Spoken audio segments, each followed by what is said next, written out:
Welcome to Interventions for Clients with Acute and Chronic Renal Failure Part 2 lesson. Previously, we discussed acute renal failure, also known as ARF. Now we will be discussing chronic renal failure, also known as CRF.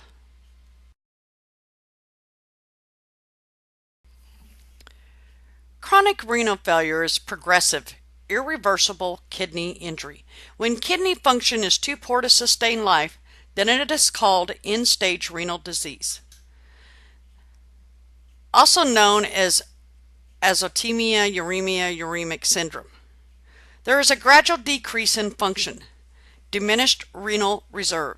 The nephrons that remain try to adapt. There will be a 24-hour creatinine clearance that show elevated levels. As progresses, the arterial blood pressure may damage remaining nephrons. Renal insufficiency follows with an increase in metabolic waste. End-stage renal disease develops with excessive urea and creatinine in the blood. The kidney cannot maintain homeostasis. There is acid-base alterations and lethal electrolyte imbalances occur, such as hyponatremia, polyuria, and isocynuria. This has doubled in the past decade. Complications of diabetes mellitus is the most common cause, followed by hypertension and glomerulonephritis. About 90 to 95% of the nephrons must be destroyed before renal failure is obvious.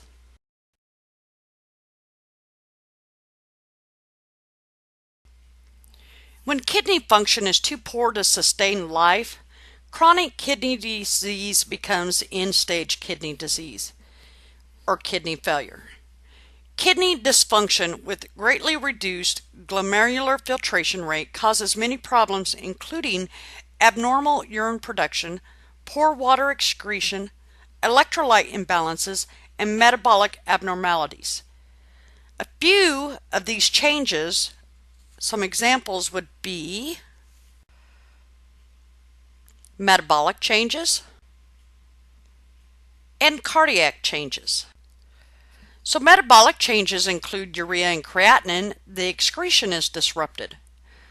Sodium is hyponatremia, and then later into the disease, hypernatremia. Potassium at the late stage runs into hyperkalemia. Acid-base balance is little changes in the beginning, and then as nephrons are lost, acid excretion is reduced, and metabolic acidosis results. Calcium and phosphorus balance is disrupted. Some cardiac changes are hypertension, hyperlipidemia, heart failure, uremic cardiomyopathy, uremic pericarditis, and hematological changes. Other related changes are hematologic changes and gastrointestinal changes that coincide with clinical manifestations. Now we are going to discuss clinical manifestations. Neurological manifestations require the nurse to check for level of consciousness changes, sensory changes over the hands and feet, and you want to check for weakness in the upper or lower extremities. If untreated, uremic encephalopathy progresses to seizures and coma. Level of consciousness should clear with dialysis. Psychological implications could be the family role, social activity, work pattern, body image, and sexual activity. This is part of the ongoing assessment. Cardiovascular manifestations include fluid volume excess, hypertension, heart failure, uremic cardiomyopathy, uremic pericarditis, and potassium-induced dysrhythmias. You want to assess heart rate and rhythm, pericardial friction rub, assess jugular vein, and check for edema.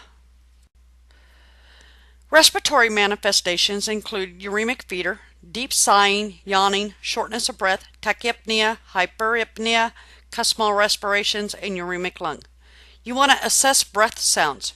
Crackles may indicate fluid overload. Hematologic manifestations will include anemia and abnormal bleeding.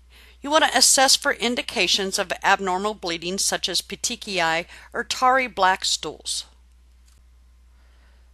Gastrointestinal manifestations can include foul breath and mouth ulcerations. You want to observe for abdominal pain, cramping, or vomiting. You also want to check all stools for occult blood.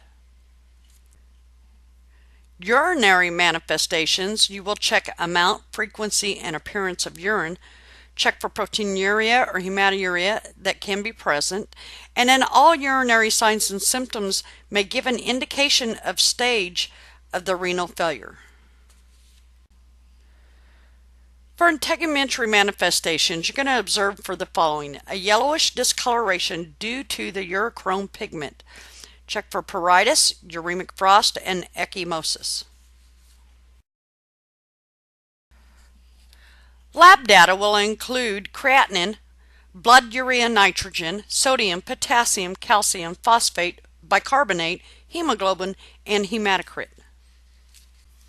For radiology exams, you can actually do a hand x-ray, which can show renal osteodystrophy, and then any images of the kidneys showing atrophy or show fibrosis. So for nutrition, HD patients have increased catabolism and decreased to intake, resulting in a loss of lean body mass. You want to refer to a dietitian. They may have protein restrictions. The glomerular filtration rate is actually the guide to show how much is allowed. And then there will be sodium restrictions such as 1 to 3 grams per day. It's depending on dialysis. For fluid intake, the patient may be limited to 500 to 700 mLs plus their amount of urine output per day. Potassium restrictions are usually 60 to 70 milliequivalents per day. You want to watch the ECGs for tall peaked T waves. Okay, let's discuss hemodialysis a little bit. Anticoagulation is necessary. Care must be taken of AV fistula or graft. Complications can include thrombosis, stenosis, infection, aneurysm formation, ischemia, and heart failure.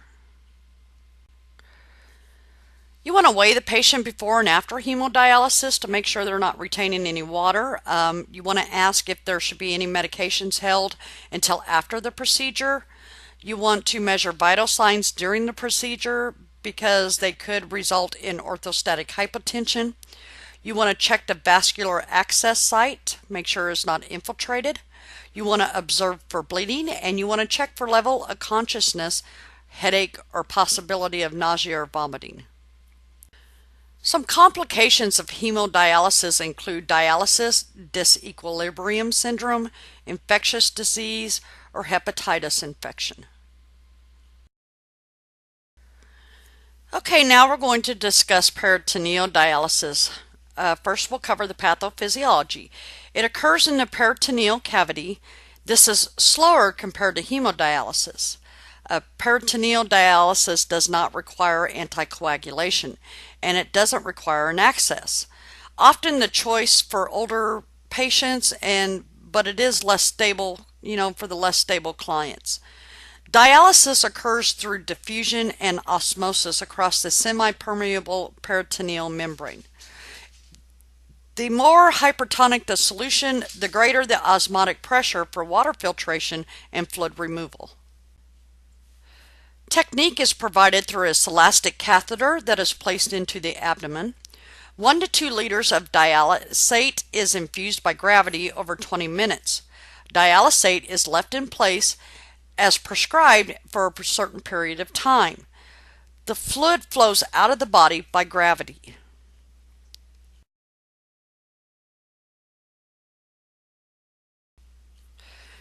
Some complications related to peritoneal dialysis is peritonitis.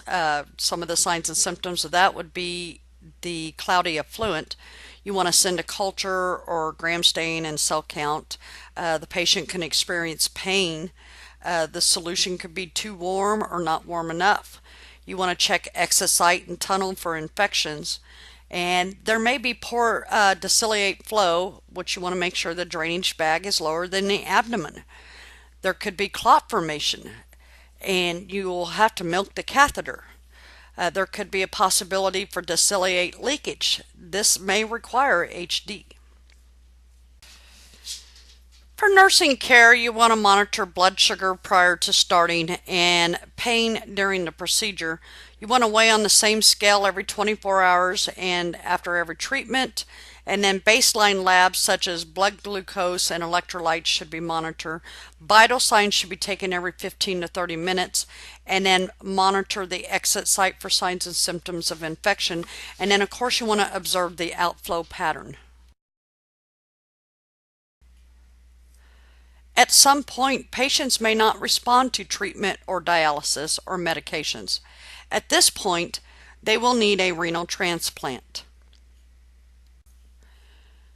Okay, now we're going to discuss renal transplants.